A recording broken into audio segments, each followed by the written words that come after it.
10 years ago, a funny thing happened to Kirzan Ilyumzhinov. It was happened in 17th September, I remember, in Moscow. It was happened in my apartment. At the time, he was the elected president of Kalmykia, long before President Putin changed things so that Kalmyks can no longer elect their leader, but simply have one appointed for them instead.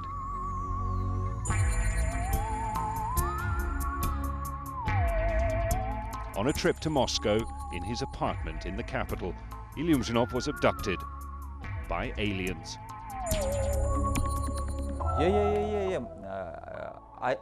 I was taken by my apartment in Moscow to this spaceship, and we went to some star, and after that I asked them, please bring me back, because next day I should come to Kalmykia, to Elista, and go to Ukraine. Yeah, and there's no problem, Kirzan, we have time, yeah. How much of that experience do you recall? Can you describe to me what actually happened? They're like people like ours, yeah. They have the same mind, the same vision, and so on. And I talked with them, yeah. I understand that we are not alone in this old world, yeah. We are not unique, yeah. I did wonder, but couldn't quite bring myself to ask. I'm not crazy man, yeah, but after that, when I gave the first interview in Radio Freedom in Russia 5 years ago, thousands, not hundreds, thousands people write a letter to me, calls by phone. Oh, Kirzan, you are a politician and you are not afraid to say about it. From the United States, every year more than, it's official statistic, every year more than 4,000 people, who contacted such people. My theory, chess comes from the space. Why? Because the same rules, 64, this is 64 squares, black and white, and the same rules in Japan, in China, in Qatar, in Mongolia, in Africa, but the rules are the same. Why? I think it seems maybe from the space.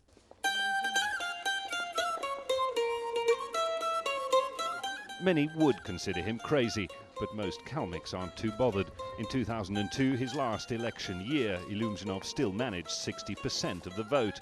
By Kremlin decree, he now has until 2010.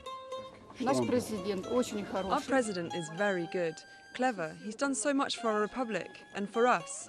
I really like him. We didn't have so many good things before him. I have a good life. My family and I are able to work and have a good life. Kalmyks have a very Russian tolerance of the leader's wealth, but they must wonder where it all came from. And was that how you made your fortune in the 90s, selling cars? That was how you made your money? Yes, selling cars. When I graduated the Moscow International Relations Institute, which was under the Ministry of Foreign Affairs of the former Soviet Union, in September 1989, I began to work in the Soviet-Japan joint venture, Liga Raduga, and after a few months, September, October, November, December, I earned the first million US dollars. At what age? 26, yeah. And you've used a lot of your own money in transforming Elista, in building the Buddhist Temple, in building Jazeera. Is that true? Yeah, more than 100 million US dollars. Of your own money? Yeah. When I was elected as the president of Kalmykia in 1993, I brought about 20 million US dollars to my republic to give this money for the salary of teachers, doctors, and so on, because that time it's not money, and I paid money for people from my pocket. Yeah.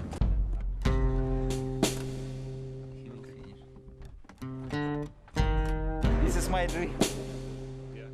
20 Sanity may be a question that hangs in the balance, but determination to succeed is not. Real or imagined, this is a man with big visions. He wears success very much on his sleeve. It's a diamonds, it's a sapphire. These are real diamonds? Yeah, real diamonds, yeah, and sapphire. That's a very beautiful watch. How do you tell the time? 1 million. Ah, yeah. This is 7:30. You see? This is hour. It's minutes. Ah. If the sun was shining in this Yeah, watch, yeah, you yeah, would be yeah. blind. Yeah. So you say you're like a father. This is like your child. Maybe. Something like this. Yeah, You yeah, like to see it grow. Yeah, because I built this for all these people, these old people, 9 months. Yeah. 9 months. And when baby also needs 9 months, yeah? Sure. And this is 9 months. It's unbelievable, yeah, during 9 months. It's a very, very impressive achievement. One of many, I'm sure. Should we go in?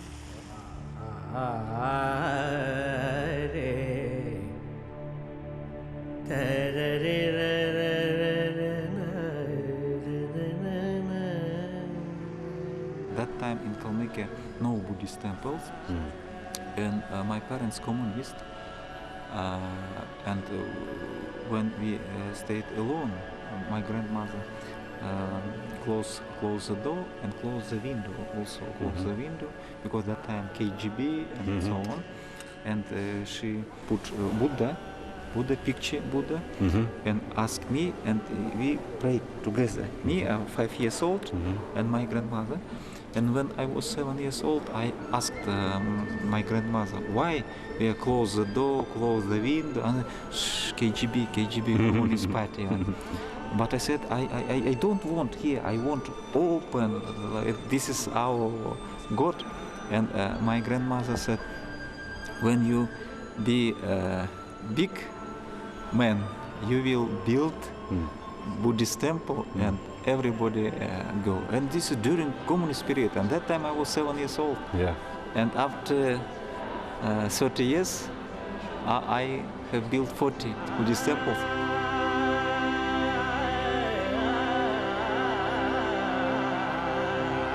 So, building the temple meant fulfilling a childhood promise. But it's pure love of country that's behind his greatest challenge yet. Can I ask what your vision is for the future of Kalmykia? What more is there for Kirzan Nikolaevich still to do? Now my dream is to build a seaport on the Caspian Sea, and this year we started to build about 10 new factories in Kalmykia, oil refining, gas refining plant, and with Siemens to produce some transformer and so on.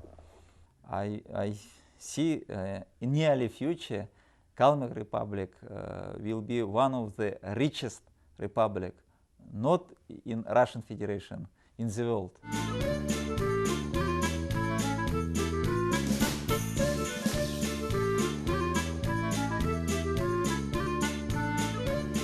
One of the richest republics in the world. Someday, maybe.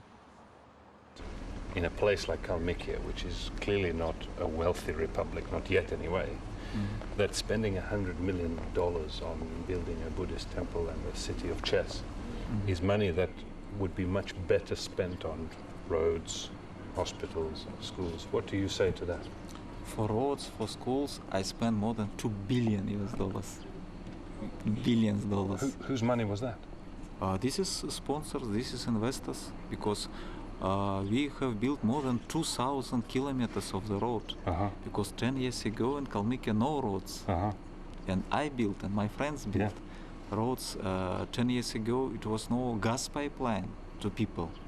And now 90% of Kalmyk people can use the gas in their house.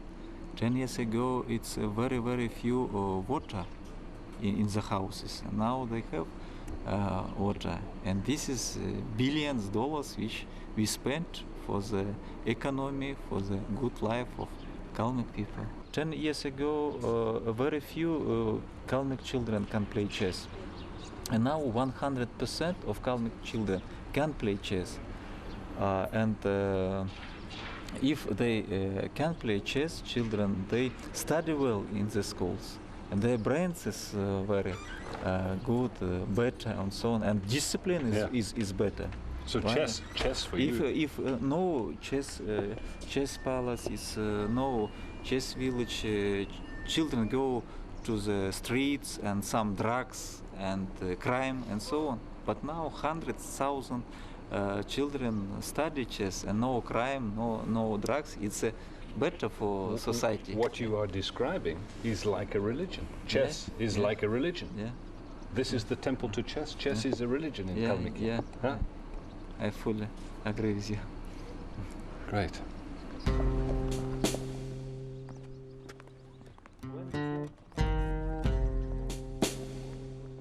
And so we parted. Chess City, the Buddhist Temple, the white Rolls Royce, the eccentric indulgences of a man with friends in very high places, just living his dreams.